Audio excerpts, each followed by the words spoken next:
मजबूर बचपन। मित्रों, मेरे इस YouTube चैनल में आपका स्वागत है। आज मैं आपको बिल्कुल नई जानकारी व नए विषय मजबूर बचपन को लेकर हाजिर हूं। मित्रों, संविधान में 86वां संशोधन कर 6 से 14 वर्ष तक के बालकों को निःशुल्क एवं अनिवार्य रूप से शिक्षा मिल सके 21 का अनुच्छेद शिक्षा के अधिकार को मूल अधिकार में जोड़ा गया। हमारी संसद ने निःशुल्क व अनिवार्य शिक्षा बालकों का अधिकार अधिनियम 2009 बालकों को निःशुल्क व अनिवार्य शिक्षा देने के उद्देश्य से पारित किया गया। मित्रों, भारत में कुल कितने बाल मजदूर हैं? मेरे विचार से इसकी सही संख्या बताना बहुत मुश्किल है। जब से अनिवार्य शिक्षा का अधिनियम लागू हुआ है, मेरा ऐसा सोच है, मेरा ऐसा विचार है कि 6 से 14 वर्ष तक की आयु के वे सभी बच्चे जो स्कूल नहीं आ रहे, वे सभी मजदूर हैं, मजबूर हैं। उनका बचपन अंधकार में है। उनको या तो माता पिता ने या किसी और ने शिक्षा से वंचित कर मजदूरी में लगा रखा है। बाल तस्करी। मित्रों, भारत में बाल तस्करी की समस्या बड़ी भयानक है, डरावनी है। देश भर में हर रोज लगभग 100-125 बच्चे लापता हो जाते हैं। ज्यादातर बच्चे लौट कर कभी वापस अपने घर नहीं आते। लापता बच्चे आखिर जाते कहां पर हैं? मानव तस्करी के गिरोह बड़े पैमाने पर सक्रिय हैं।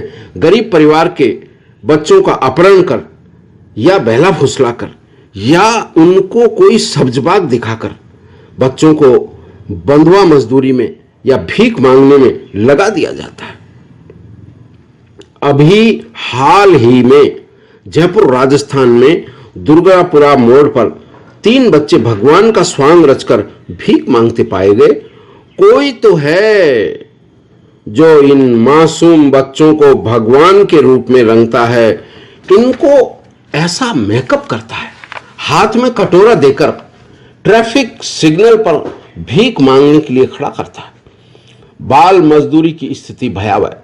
मित्रों, देश में पुलिस है, बालकों के हित में कानून है, सरकार है, एनजीओ है, पर क्या इन बाल मजदूरों की स्थिति में कोई सुधार हुआ?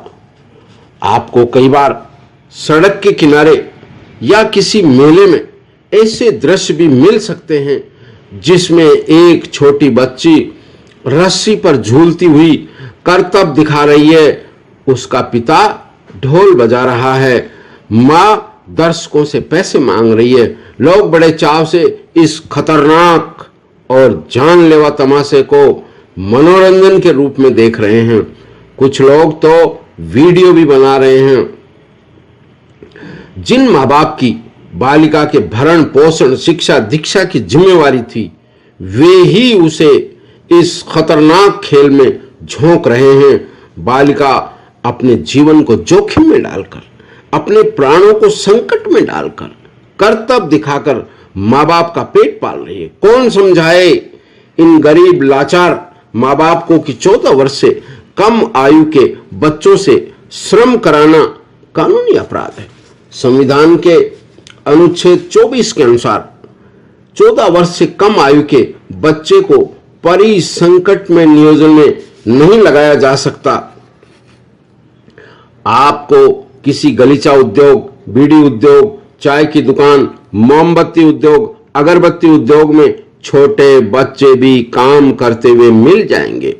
किसी बारात में आप चले जाइए, वहां पर अपने सिर पर रोशनी के हंडे रखे हुए देश को रोशन करने वाले कर्णधार आपको मिल जाएंगे। पीठ पर बोरी लादे कांच या प्लास्टिक की बोतल, लोहा बीनते कई बेबस, बेजुबान, बेसहारा बच्चे मिलना तो अब एक आम बात हो गई। बस स्टैंड, रेलवे स्टेशन, न्यायालय परिसर में आपके जूते चमकाने वाले मजबूर बालक मिल सकते हैं। ट्रेन में करतब दिखाकर भीख मांगने वाला बचपन भी आपको मिल सकता है। ये इनके कार्य क्षेत्र हैं। इनको देखकर क्या आपको लगता है इनके लिए भी कोई कल्याणकारी योजनाएं हैं? क्या इनके लिए भी कोई निःशुल्क पाठशाला है? अन्य बच्चों की तरह जिन्हें फूलों की तरह खिलना था, हवा की तरह मचलना था, आसमान के तारों से गिनती सीखनी थी, उनको कहीं पर पत्थर फोड़ना पड़ रहा है, कहीं पर कोयला तोड़ना पड़ रहा है, ईंट भट्टे पर ईंटें बनानी पड़ रही है, कहीं पर जूठी थाली धोनी पड़ रही है। हाईवे के किनारे पर, ढाबों पर चाय के लिए आपको रोज छोटों से रूबरू होना पड़ता है। कई लोग अपने घर पर अपने छोटे बच्चों की संभाल के लिए घरेलू नौकर रख लेते हैं। इन बच्चों के जन्म दिवस पर कोई खुशियां नहीं मनाई जाती, नो हैप्पी बर्थडे सेलिब्रेशन, कोई इनको प्यार भरी लोरी सुनाकर नहीं सुलाता। इनके लिए कोई खेल का मैदान नहीं ये बच्चे स्कूल जाते। इनके अधिकारों के लिए आवाज उठाने वाली कोई मजदूर यूनियन भी नहीं है। सच पूछो तो ये बच्चे बचपन से सीधे बुढ़ापे में प्रवेश करते हैं। इन रोते हुए बाल मजदूरों को चुप कराने वाला, आंसू पोंछने वाला कौन है? माता पिता के स्नेह से दूर, प्रेम और वात्सल्य से वंचित इनका वर्तमान ऐसा है तो इनका भविष्य क्या होगा? गरीब माँ बाप की मजबूरी, लाचारी बच्चों को न कोई संस्कार दे पाती है, न भरपेट भोजन दे पाती है। स्कूल भेजना तो बहुत दूर की। बच्चों के पक्ष में सारे कानून के बावजूद भी समस्या का समाधान नहीं हो पाया है। इंतजार सुनहरी सुबह की पहली किरण का।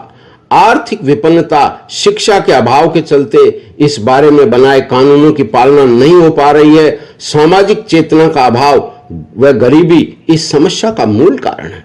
बाल श्रम व बाल तस्करी के विरोध में आम जन, एनजीओ को जागरूक होकर सरकार से समन्वय स्थापित कर इसमें सहयोग करना चाहिए। यदि कोई बच्चा स्कूल नहीं जाता, मजदूरी करता है तो उसके माँ बाप को समझाएं, कानून का वास्ता दें, बच्चों को नियोजित करने वालों को समझाएं। मित्रों, बाल श्रम एक सामाजिक समस्या है। सब कुछ कानून पर छोड़ देना सही नहीं होगा। 14 वर्ष तक का बच्चा स्कूल जाए, मजदूरी न करे, यह हम सब की नैतिक जिम्मेवारी समझी जाए। आम जन को इस और सार्थक पहल करनी होगी। स्वच्छ, सभ्य, सशक्त और मजबूत भारत बनाने के लिए मजबूर बचपन को संवारने की हमें शपथ लेनी होगी। अपने सामर्थ्य के अनुसार प्रत्येक नागरिक को बाल श्रम खत्म करने के लिए पहल करनी होगी। यह प्रत्येक नागरिक को अपना नैतिक दायित्व समझना चाहिए कि हर बच्चा शिक्षा प्राप्त कर सके, बड़ा होकर रोजगार प्राप्त कर सके, अपना जीवन मानवीय गरिमा के अनुसार जी सके। यदि कोई बच्चा भीख मांगता हुआ आपको दिखे तो कृपया उसे भीख न दे, उसको स्कूल जाने की कहे। देना ही है तो उसको एक बस्ता किताब और स्कूल ड्रेस दिलवा दे। मित्रों, यदि आप किसी मजबूर, असहाय, अबांडेंट बालक की मदद करना चाहते हैं तो आप चाइल्ड हेल्पलाइन 1098 पर संपर्क कर सकते हैं। जो बच्चे अनाथ हैं, जिनका कोई नहीं है, राजस्थान सरकार द्वारा उनकी देखभाल व शिक्षा की व्यवस्था हेतु पालनहार योजना के तहत व्यवस्था की जा रही है। हम सबके प्रयास से, जन जागृति से, कानून और सरकार के प्रयास से वह दिन दूर नहीं जब बाल मजदूरी पर नियंत्रण हो सकेगा। मजबूर बचपन को उस सुनहरी सुबह का इंतजार है जब उनके हाथों में औजारों की जगह कागज पेन होगा। बहुत बहुत धन्यवाद।